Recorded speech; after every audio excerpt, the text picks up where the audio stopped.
If you were born in the 1990s, the chances are you've seen these wagon-looking Chrysler 300s driving around town called the Dodge Magnum, as they were reintroduced to the world in 2005 with 4 different engine varieties, with the slowest being the 2.7 liter and the 3.5 liter V6 engines, and the 2 V8 options being the 5.7 liter Hemi in the RT trim and the naturally aspirated 6.1 liter Hemi engine that came only in the SRT-8 trim. And this 6.1 liter Hemi engine was the go-to engine for the SRT department of Dodge at the time, as it was used in other cars such as the Chrysler 300 SRT-8, the Dodge Charger and Challenger SRT-8, and even the Jeep Grand Cherokee SRT-8 came with this engine as well, with the reason being that it was a good engine with a great power output at 425 horsepower and 420 pound-feet of torque, allowing this rear-wheel drive American muscle wagon to do the 0 to 60 in an impressive 5.1 seconds and the quarter mile in 13.1 seconds at 108 miles per hour. And just for some reference, the Dodge Challenger and the Charger Scat Packs do the quarter mile at the same time, if not a tenth of a second slower right now.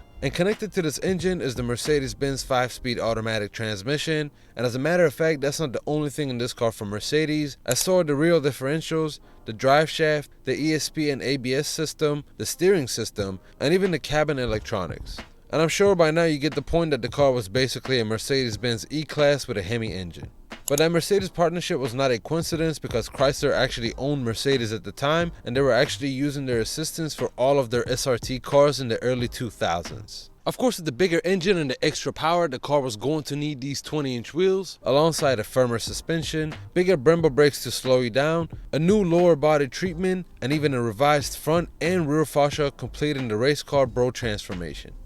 And it's also safe to say that people liked this car upon release, as it was named the best new modern muscle car in the year 2006. Unfortunately for Magnum fans, Dodge announced the discontinuation of this car on November 1st of 2007 alongside the PG Cruiser, the Chrysler Pacifica, and the Chrysler Crossfire, that all saw Chrysler wanting to restructure their lineup after the 2008 models were completed and sold. And for that final year, the Magnum even received a facelift as well as an updated interior to make it look more like a Dodge Charger as opposed to the Chrysler 300. Now, there are multiple other reasons you could choose from as of to why the Magnum SRT-8 didn't work out the way it should have, such as the lack of advertisement from Dodge, or maybe the fact that the car was unreliable and expensive to maintain since it was basically a Mercedes-Benz, or you could even say that a lot of car enthusiasts just don't like wagon cars. And you know what, you might be right choosing any of these reasons, but I personally think this car was meant to serve a specific audience, and it did just that. And I believe some days these cars will even make a comeback as people will get to know about them more. And if you enjoyed this video, be sure to give it a like and subscribe for more content like this.